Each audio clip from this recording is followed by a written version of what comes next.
Thanks for joining us. I'm Judy Simpson. The Champlain Valley Fair kicks off this afternoon when the gates open at 3 o'clock. It is the 96th year of the fair, which they call the 10 Best Days of Summer. There are special events for kids and families, and as always, there's the Midway, the animals, and the biggest pumpkin.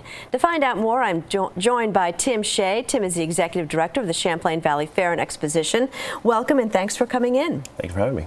So what are you looking forward to most at this year's fair? We have a great lineup, and it's 10 days for, as you mentioned, a little bit of everything for folks coming between the concerts, the Midway. We have some great local Vermont musicians performing, so when you add it all together, it's coming together as a good 10 days.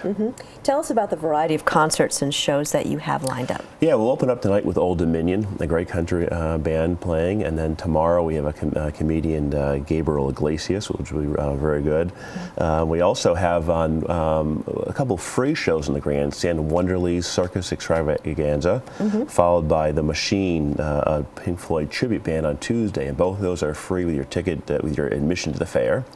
Then we follow up by on Friday of Labor Day weekend, Rick Springfield, Eddie Money, Greg Kinn Band, and Tommy Two-Tone, which will be a fun rock show on that Friday of Labor Day weekend. Right. And then we close the fair on Sunday with Billy Currington.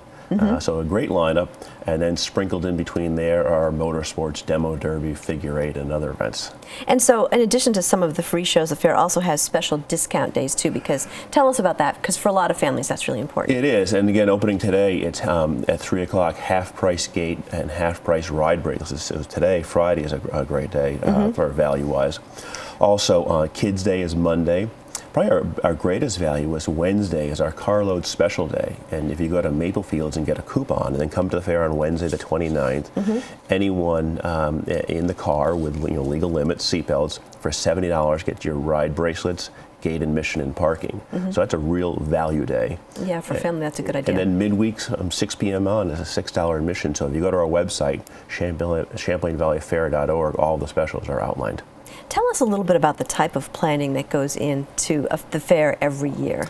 Yeah, really, when the fair wraps up, we really start planning for the next year. Certainly it ramps up as you get closer to the fair, but it is from booking our entertainment, which we do typically 12 months out, to all the logistics to putting on the 10 days. It's a year-round event. Tell me a little bit about booking some of the music, because I know that depends on where they're touring and how that all works out. Certainly routing is everything in the entertainment business. So we have an agent who we work with and interacts with the artist to find out where they are geographically during our 10 days, and if it aligns, we'll put an offer in and hopefully bring some of the best entertainment we can. And so Vermont's Fair and Field Days have their roots in agriculture. How is agriculture part of today's fair? Yeah, certainly it's a big part of our fair, and we continue to look at our agricultural program because, especially here in Chittenden County, so many folks don't have access or the experience to agriculture. So we look at the program that we have and to try to educate folks as best we can. And we have from our milking parlor to a rabbit exhibit to an oxen exhibit, not to mention our fruits and vegetables, pumpkins we talked about at the beginning of the show, a little bit of everything. And so tell me a little bit about how important that is for some families to come and to be able to see these kinds of exhibits, maybe for the only time all year. Exactly. Our my kids, as an example, we live in Williston. They, we're not an agricultural family, but they come to the fair, can see that, which they don't see otherwise. And for some people, right, this is the only contact they have with animals. Yes, yeah. And so talk a little bit about the significance of August 29th. Yeah, Agriculture Hall of Fame, and this is our 16th year of recognizing those who have contributed to to Vermont's agricultural industry, and we've reprogrammed it a bit this year to make some changes. We now have 4 categories: Emerging Leader, Ag Innovator, and then 2 Lifetime Achievement Awards. We'll be presenting at a luncheon on the 29th. Claire Ayer is the one receiving the Emerging Leader. Beth Kennett is the Ag Innovator. And the 2 Lifetime Achievements are going to Robert Foster and Enid Wanacott. So we're really pleased to present those awards at a luncheon on the 29th at the fair.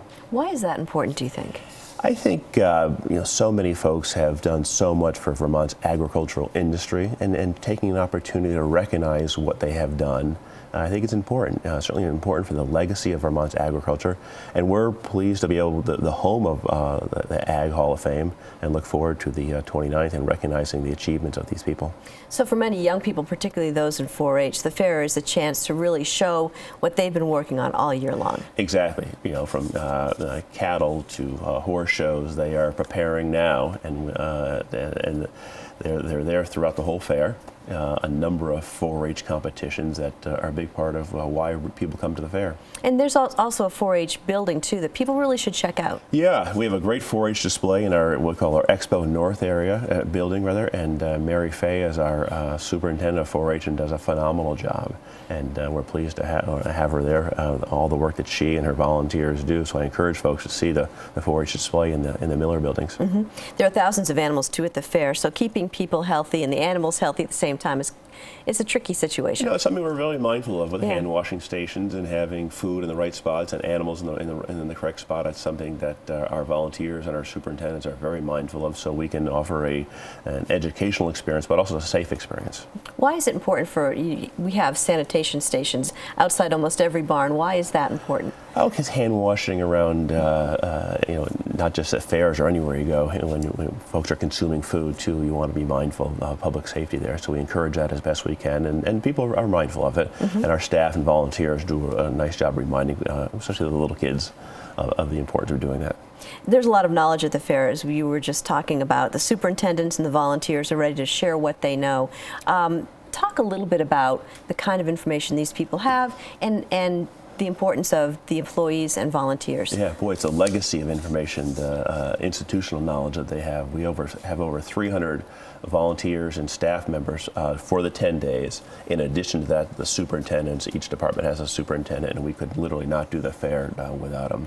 I mentioned Mary Fay earlier. She's been at the fair for years and years and knows the entire fair so well. There's so many people just like Mary that from a year-round staff perspective, we rely so much on them because they have a passion for the fair, for their respective departments, and all that goes into setting up and then putting on the 10 days. Which is important when you think about how many people attend this fair? We get about 120,000 people a year, so over the 10 days, it's a busy place. All right. Well, as we've been discussing, the Champlain Valley Fair opens this afternoon. It runs through September 2nd. You can get more information, including a schedule of all the events, by going to champlainvalleyfair.org or by calling the fair office at 878-5545. That's 878-5545. Well, you may not have grown the biggest pumpkin over the summer, but you may have some flowers that you think are worthy of displaying at the fair and worthy of a blue ribbon, perhaps. You don't need a green thumb to win, but you do need some tips on exactly what the judges are looking for. So, a longtime flower judge and UVM horticultural specialist Leonard Perry joins us now to talk about what you need to know. One of the first things you want to do is cut early in the morning when the plants are hydrated, they have plenty of water in them. If it hasn't rained, if they are dry, you can't cut in the morning. You want to make sure you water them real well and then leave them a few hours so they can get that water up in the plant so they're nice and turgid. Then you want to cut them at the right stage. If you cut them too far along, they'll be faded when they come in. And one of the things that we judges look for is if a flower is kind of unusual and maybe the only one, you cut a little more slack. Where there's something that's real common like zinnias or sunflowers, tend to be a little bit more picky. And here's a good example of a sunflower that's not quite as uniform. It's still very beautiful. It's kind of a different color, but you see all the stamens, the little flower parts aren't quite open here, whereas the one right over next to it here is almost perfectly uniform all the way around. That, I think, would be a blue ribbon winner right there. So the stage of cutting, making sure they're nice and uniform, is one of the key things. Of course, when you cut, you want to get them right in water. Even better is flower preservative. If you can get some at a local florist, they have little packets, very inexpensive. That really will help keep the flowers a lot longer. The other thing to watch for is read the directions. It calls to one stem. These have one stem. This one has two stems. Somebody didn't read the directions, so unfortunately that one will probably be disqualified because you can't really compare two stems to one stem. So if nothing else, to make sure you follow the directions. So once you have the cut flowers, you brought them in, They're in good shape. You can also arrange with them. Let's go take a look at some good examples of arrangements. So once you have the flowers, you can arrange them. Now you can be real elaborate, it can be very simple. There are many examples of both. It can be very creative, like someone has done here. They've taken, using all kinds of containers, they've taken looks like a wire bicycle, covered it with moss, and wrapped it with the sphagnum moss, and used the coneflower heads off of coneflower. So think of all the plant parts you might use here, the bicycle. They've carried that forward through in the arrangement, so nice continuity there. Great colors, the orange, cosmos and some marigolds against, and rudbeckia in the middle there against this nice green moss bed. One of the main things you want to do, though, is cover the foam. Usually you put these in florist foam, which is something you get at a florist. It absorbs lots of water. That's what they use for cut flowers. That's what you use. But make sure that's covered up. That's one of the things we look for as judges, not to see any of the stuff that we shouldn't see, if you will, like the foam. They've done that with the sedum here. Just very nice. Now, there are many different types of arrangements you can do in classes. You can find those in the handbook. Miniatures are one of my favorite. They're just so lovely. Some are just so small. And I love this one with the little white Queen Anne's lace and little blue flowers. It goes with the blue and the white there on the cup. Just a lovely little thing. This is a little bit larger and more open. This lovely little swan. That's a very nice one, I think, with the ageranum in it. This one is lovely in its sense, but it's kind of like a pincushion. It's really short. It needs to be in proportion, any of these arrangements, to the container. This one's pretty big, and the flowers should probably be, again, half or twice as high to have a little bit more proportion. But again, as with the cut flowers, read the directions. Leonard and I have been judging for about 19 years now, and some of the things I'm looking for in an arrangement as a judge, I'll start with this one here in a clear glass container with water. First and foremost, I'm looking for quality of the flower. I want to see blemish-free, no insect damage, nice, cut at just the right time. Secondly, I don't want to see any foliage in the water. It has to be clean. That way the arrangement lasts longer and it looks a lot nicer. This is really a really nice example of what we're looking for. The composition is beautiful. There's a proportion with the container. You look at how big the container is, how tall the arrangement. Some of these are placed deep in for nice depth. It draws your eye in. Nice colors. This one is actually, the category was shades of one color, and this is executed beautifully. This up here, I think it's a harvest category, and it's absolutely, again, just lovely. The arrangement complements the container perfectly. If you look closely, she or he has some incredible elements in here with the caps of the acorn. Just adds a lot of interest and texture, and the colors are just lovely and really evokes a fall arrangement. These are two examples of some really nice entries that we've gotten. A lot of times people come in and they wonder why they didn't get a blue, and the comments we try to be really constructive. Here's what we were looking for, here's maybe what was missing, that the flowers were wilted when we saw them, and that's kind of tough. We just can't give a blue with wilted flowers. So we're trying to educate people so that they know what we're looking for and what anybody would be looking for in a good arrangement.